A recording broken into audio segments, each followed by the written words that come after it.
Iwagumi, a special form of aquascaping, by only using one type of rock to create a natural rock formation or landscape, and based on the principle of Japanese stone gardens.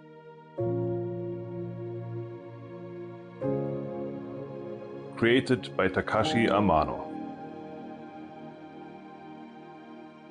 I'm going to try and do this without a filter, without CO2, in a bowl, so join me and see if I can actually pull this off.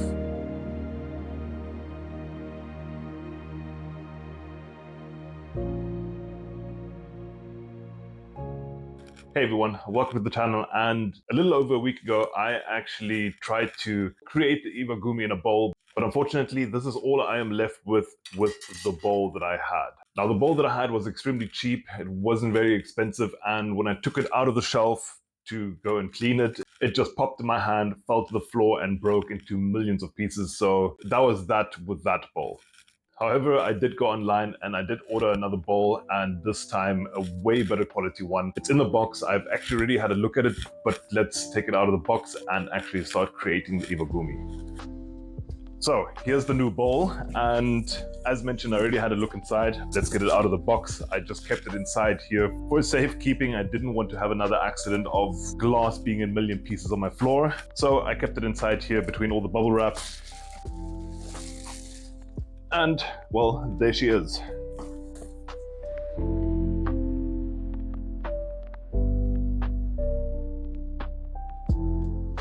Here are the ingredients that I'm going to be using for the substrate. I have some Denala Scapus soil, I have some Denala substrate, and I have some basic root tabs here from Denala as well. Now, I've never used the Denala substrate before. I actually got this with a tank that somebody actually sold secondhand online. They just threw it in there because I didn't have any use for it anymore.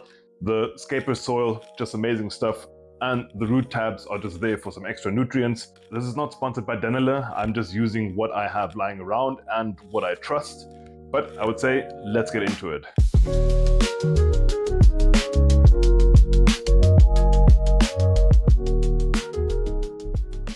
The first thing that I actually like to do is to take some root tabs and actually crush them up into a fine powder. With the root tabs being in a powder, I can just cover way more area with nutrients for the plants to eventually reach. However, I do think 3 root tabs were a little bit too much. Though here is my powder, and I'm just going to go and sprinkle it in, try and cover the bottom as good as I can, give everything a little coating. As mentioned, I think 3 were a little bit too much. Or not. That might actually work.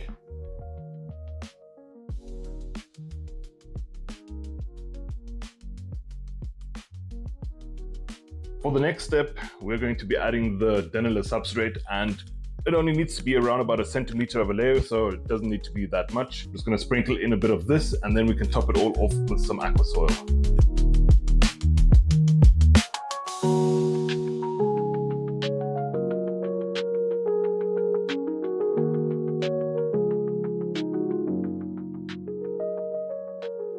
We can now cap it all off with aqua soil.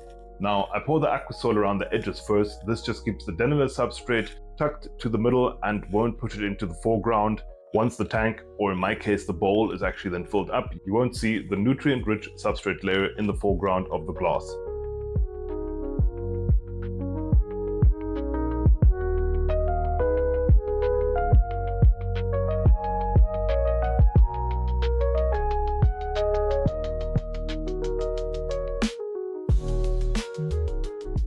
Well, there we go. The substrate layer is done. I might still add a little bit more aqua soil just now, but now it is time for the hardscape. For Iwagumi, pretty easy, pretty simple. It's just using stones. There's no wood involved. Though for a classic Iwagumi, there are certain rules to follow. If you do want to know more about Iwagumi, there are way more people out there that can explain everything way better than I ever can, and that know way more about Iwagumi than, well, I do. I'll leave a link down to a different video in the description down below. The video is from the channel Green Aqua that many of you must probably know. Tommy, who is one of the hosts on the channel, he is an absolute Iwagumi nut, and he explains it extremely well in that video, so go check it out after this video. But let me get the stones, and then we can create the iconic stone Iwagumi layout. Here are the stones that I'm going to be using, and these are sensei stones. Quite amazing stones, got amazing texture, amazing color, and I'm pretty sure they're going to look absolutely amazing between all the greenery. Now, as you can see, I have 5 stones here. In a classic Iwagumi layout, you always want odd numbers. I have 3 bigger stones and I have 2 smaller stones. You always want to have one main stone, which is always going to be your biggest stone and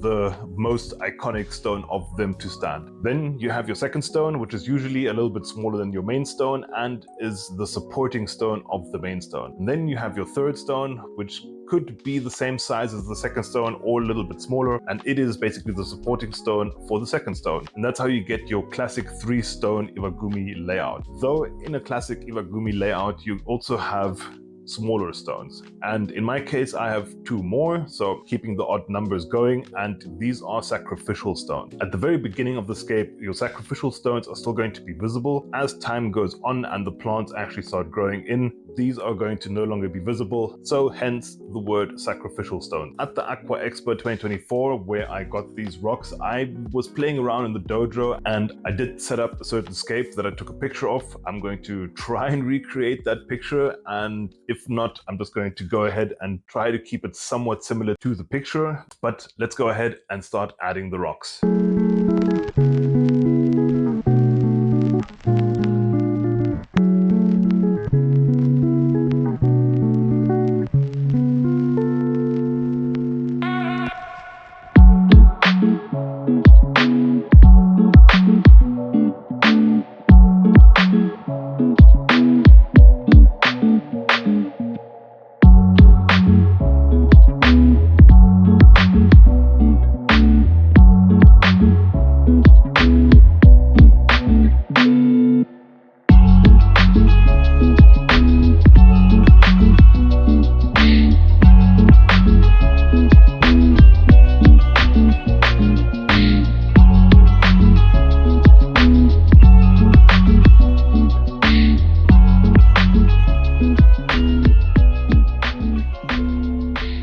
Aquascape is done, and I think it looks almost exactly the same as from the picture that I took, so I'm happy with it.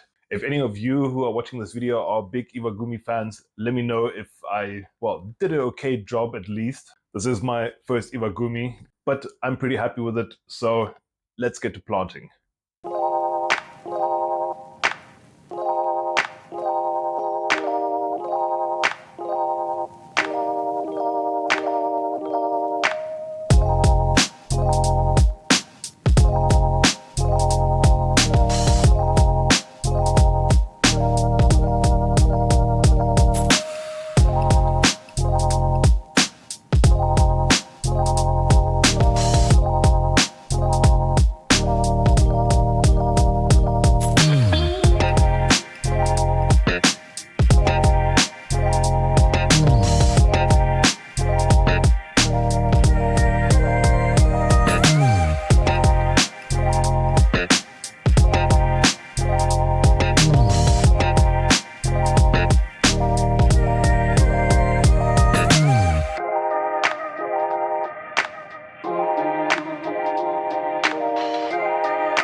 planting is done and I'm already in love with it. I love the contrast of colors, especially the very light green of the pearl weed, the gray of the stones, and the little bit darker green of the Eleocaris. The contrast of colors is just quite amazing. Unfortunately though, I'm not going to be filling up the tank in this episode. I'm going to do what is called a dry start.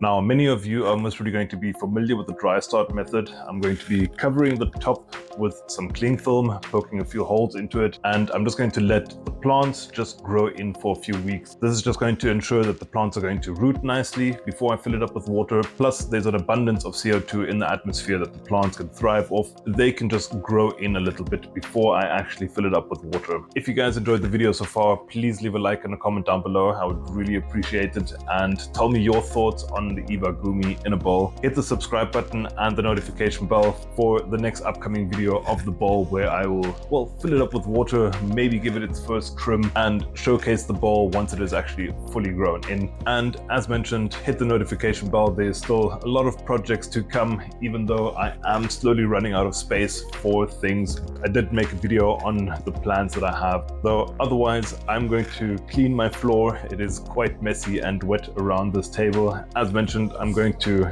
cover up the bowl, let it grow in for a little bit, and I'll say I'll catch you guys in the next one.